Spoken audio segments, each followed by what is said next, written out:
Where can you get market data or market insight to help inform your buying decisions in the trading card market? Let's discuss.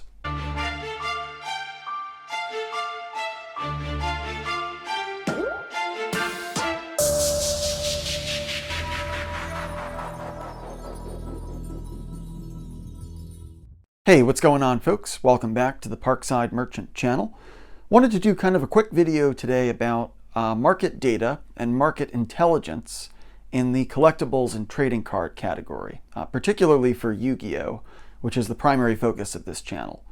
So for anybody who's familiar with the world of business or the worlds of investing, right, there's always a lot of attention and a lot of interest in having market data, right, having insight and information into what's going on out there in the market. How is that given asset or that given company performing? How are market conditions changing? How is the competitiveness or attractiveness of an asset evolving? All these sort of things that you need data, you need to have information or insight to make a judgment about, or to make some kind of a decision about whether an investment is attractive or unattractive, and what you might want to do with it in the future. So this is why in the business world, right, and in the investment community, there's always a lot of attention on things like earnings calls, right, quarterly reports, financials, where companies have to disclose what's going on, how they're doing, right, what the overall state of affairs and health is of a company.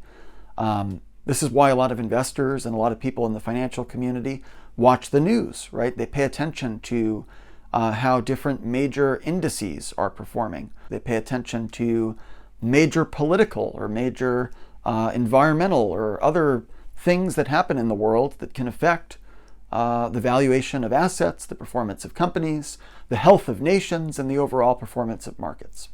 Now, what's interesting about the trading card market or the vintage collectibles market is that you're not dealing with a publicly traded company. You're dealing with a very different type of asset, right? It's something that's, the entire value is based on just basically the price that people are willing to pay, depending on how nostalgic and how scarce and how interesting or hard to get a certain card might be, right?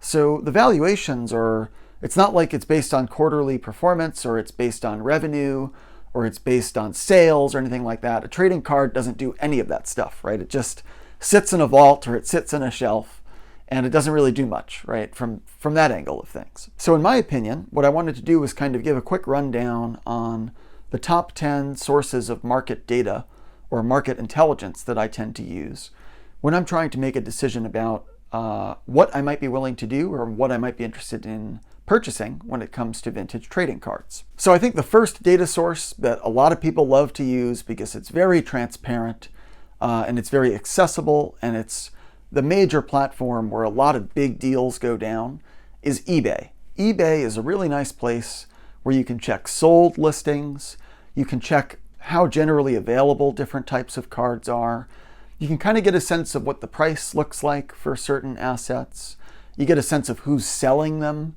you get a sense of a lot of different things from eBay on that platform.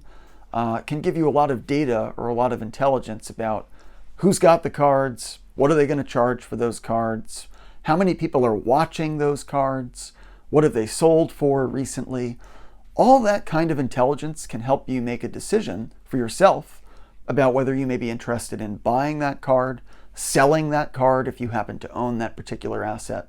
So I love the eBay platform for all the different types of filters that you have, depending on what it is that you're interested in studying.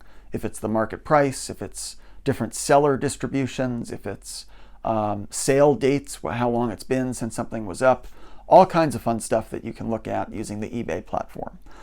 A similar kind of staple resource for folks, number 2, is the PSA Pop Report, and in conjunction with that, the PSA Pricing Guideline, the SMR. I think it's Sports Market Report is the name of the offering specifically, but they've got a lot of good Yu-Gi-Oh, Pokemon, Magic stuff in there. They basically track independently market prices. They kind of do their own magic on top of eBay buy it now listings and auctions and things. I don't really know how their algorithm or how their process works because the prices that they show on SMR are obviously very different sometimes than what you see for the buy it now on eBay or for even the closed auction sometimes. So, but it is still a good resource and a good thing to kind of benchmark against if you're trying to get a sense of how big is the pop, how rare is the card, how many people are submitting this card to PSA if you look at the total pop, and what does it go for? If you look at the SMR price guideline, you get a sense of what the market prices tend to look like in general. It's very flawed for Yu-Gi-Oh! For some reason. It's like, I've always found it's very far behind like some of the big auctions that close, so there might be a bit of a lag. Again, Yu-Gi-Oh! Is still kind of an afterthought, I think, for PSA. A lot of their headcount focuses on sports cards, which is most of their volume, so I don't really fault them for it, right? Yu-Gi-Oh! Is not really their specialty. Sports cards is what they do, mostly as a business, so use it for what it's worth. It's a nice thing to have. It's pretty exhaustive. It does cover a lot of cards, and PSA is kind of the staple out there in the market for graded Yu-Gi-Oh! At least today, right? A lot of people do use Beckett, but PSA still commands higher prices, so their platform is very useful, in my opinion. Number 3, another resource that I like to use sometimes is TCG Player. And in certain markets, if you're from Europe, you might use Card Market. I don't really use that too much, but in stateside here, we use TCG Player, where you can get a good feel for raw card prices across different sets. It's a very distributed seller network, so there's all kinds of people that sell stuff on TCG Player, but it's another good resource to kind of benchmark pricing, understand how available or how scarce certain cards might be, especially in near mint condition.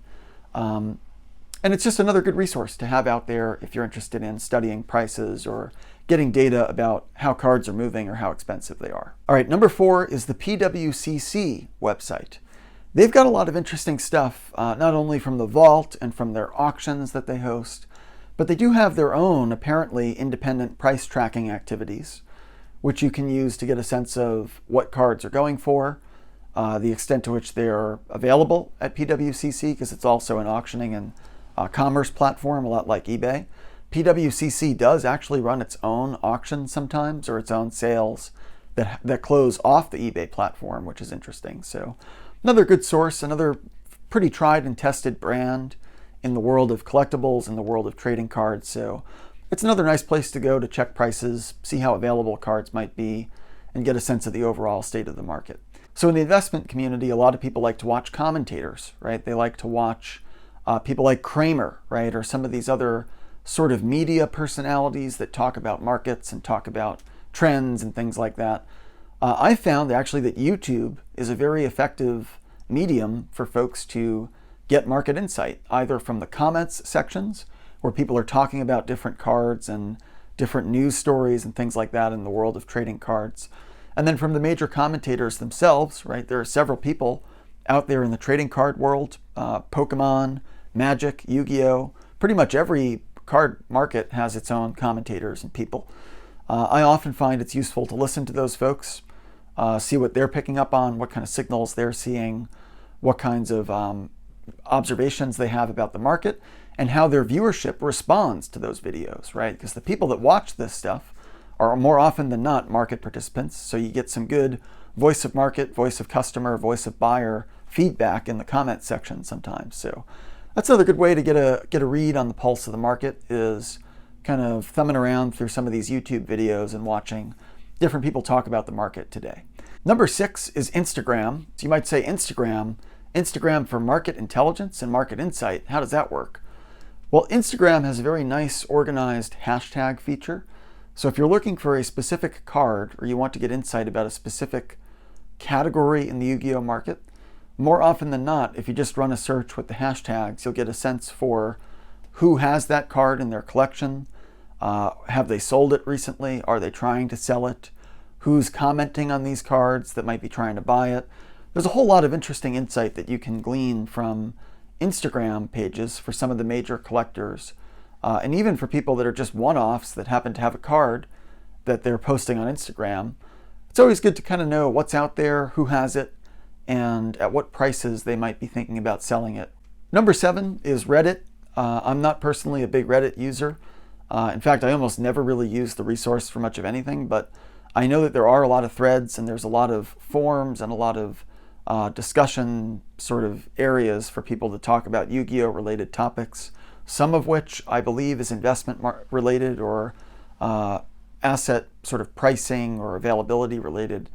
My understanding though is that it's not quite like a commerce platform, right? If people are going to sell a card, or if a card is really available on the market, it's probably going to be listed on eBay or Mercari or some other commerce platform, just because people want to have the protections. They don't want some random person from Reddit buying their cards, right? And then not, maybe pulling some kind of gimmicks on them or something like that. So Reddit is another good resource for just market chatter. What's going on? What kind of cards are generating buzz? What are people interested in? What's some of the breaking news items? Like that Cyber Dragon, right? That I believe that surfaced through Reddit, that recent discovery of that Mattel promotional card, right? So there's all kinds of good stuff you can learn potentially from the Reddit community as well.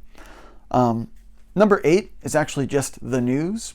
If you use different resources like Google News or Google Alerts, you can track certain news stories about cards like the Mickey Mantle or Charizards, or just other news stories related to some of the collectibles, Yu-Gi-Oh, Pokemon categories that may have an impact on pricing, right? If there's anniversary celebrations for Yu-Gi-Oh and Pokemon, right, there's a lot of chatter about some of these sort of things going on. All that stuff can be relevant market intelligence for folks that are investors or collectors in those communities. Number 9 is a website called collectibles.com, which I believe is actually hosted by Collectors Universe, the parent company of PSA, the trading card grading company.